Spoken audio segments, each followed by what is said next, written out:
Hello, my name is Grace White, and I teach first grade here at CA. And I'm going to be reading How the Grinch Stole Christmas. Every Who down in Whoville liked Christmas a lot. But the Grinch who lived just north of Whoville did not. The Grinch hated Christmas the whole Christmas season. Now please don't ask why. No one quite knows the reason. It could be his head wasn't screwed on just right.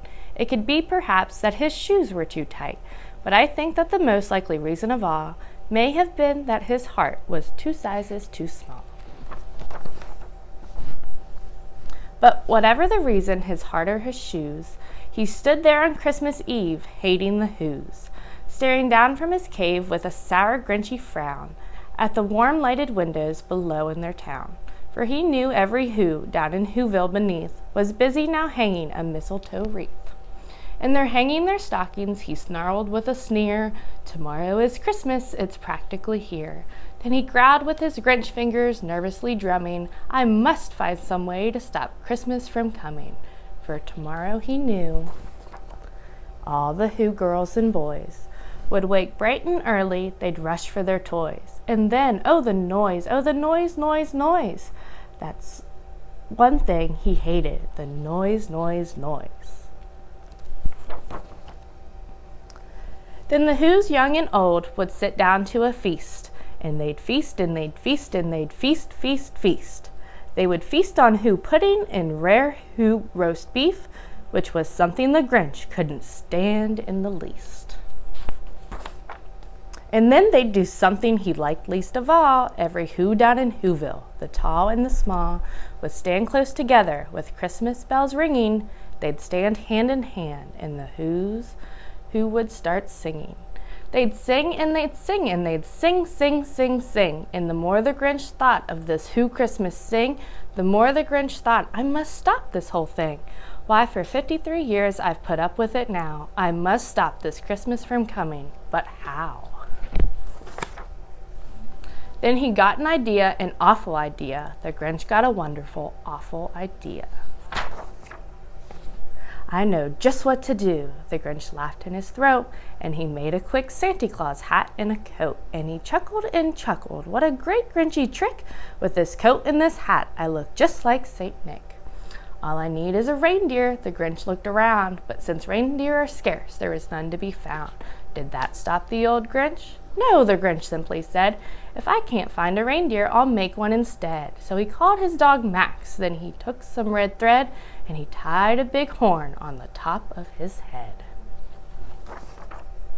Then he loaded some bags and some old empty sacks on a ramshackle sleigh, and he hitched up old Max. Then the Grinch said, "Get up," and the sleigh started down toward the homes where the Whos lay a snooze in their town. All their windows were dark, quiet snow filled the air. All the Whos were all dreaming sweet dreams without care, when he came to the first little house on the square. "This is stop number 1, the old Grinchy Claus hissed, and he climbed to the roof, empty bags in his fist. Then he slid down the chimney, a rather tight pinch, but if Santa Claus could do it, then so could the Grinch. He got stuck only once for a moment or two, then he stuck his head out of the fireplace flue, where the little Who stockings all hung in a row. These stockings, he grinned, are the first things to go. Then he slithered and slunk, with a smile most unpleasant, around the whole room, and he took every present. Pop guns and bicycles, roller skates, drums, checkerboards, tricycles, popcorns, and plums, and he stuffed them in bags. Then the Grinch very nimbly stuffed all the bags one by one up the chimney. When he slunk to the icebox, he took the Who's feast, he took the Who pudding, he took the roast beef. He cleaned out that icebox as quick as a flash. Why, that Grinch even took their last can of Who hash. Then he stuffed all the food up the chimney with glee, and now, grinned the Grinch, I will stuff up the tree. And the Grinch grabbed the tree and he started to shove, when he heard a small sound like the coo of a dove. He turned around fast and he saw a small Who, like Cindy Lou Who was more than 2. The Grinch had been caught by this tiny Who daughter who'd got out of bed for a cup of cold water. She stared at the Grinch and said, "Santa Claus, why? Why are you taking our Christmas tree? Why?" But you know that old Grinch was so smart and so slick, he thought up a lie, and he thought it up quick. While my sweet little tot, the fake Santa Claus, lied, there's a light on this tree that won't light on one side. So I'm taking it home to my workshop, my dear. I'll fix it up there, then I'll bring it back here. And his fib fooled the child. Then he patted her head, and he got her a drink, and he sent her to bed. And when Cindy Lou Who went to bed with her cup, he went to the chimney and stuffed the tree up. Then the last thing he took was the log for their fire.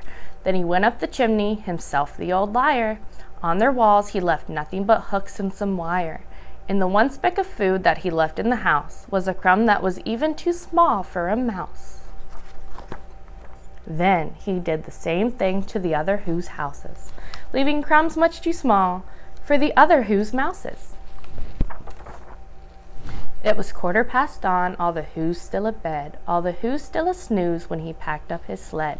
Packed it up with their presents, the ribbons, the wrappings, the tags and the tinsel, the trimmings, the trappings. 3,000 feet up the side of Mr. Crumpet, he rode with his load to the tip-top to dump it. Pooh-hoo to the Who's, he was grinchiously humming. They're finding out now that no Christmas is coming. They're just waking up, I know just what they'll do. Their mouths will hang open a minute or two. Then the Who's down in Whoville will all cry boo-hoo. That's a noise, grinned the Grinch, that I simply must hear.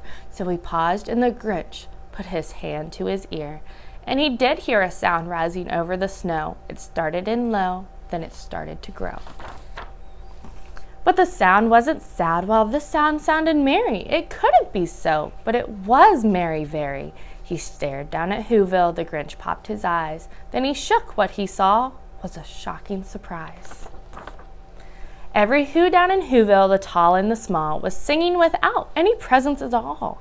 He hadn't stopped Christmas from coming, it came. Somehow or other, it came just the same. After the Grinch, with his Grinch feet ice cold in the snow, stood puzzling and puzzling, how could it be so? It came without ribbons, it came without tags. It came without packages, boxes, or bags. And he puzzled 3 hours till his puzzler was sore. Then the Grinch thought of something he hadn't before. Maybe Christmas, he thought, doesn't come from a store. Maybe Christmas, perhaps, means a little bit more. And what happened then? Well, in Whoville they say that the Grinch's small heart grew 3 sizes that day. And the minute his heart didn't feel quite so tight, he whizzed with his load through the bright morning light. And he brought back the toys and the food for the feast, and he himself, the Grinch, carved the roast beef.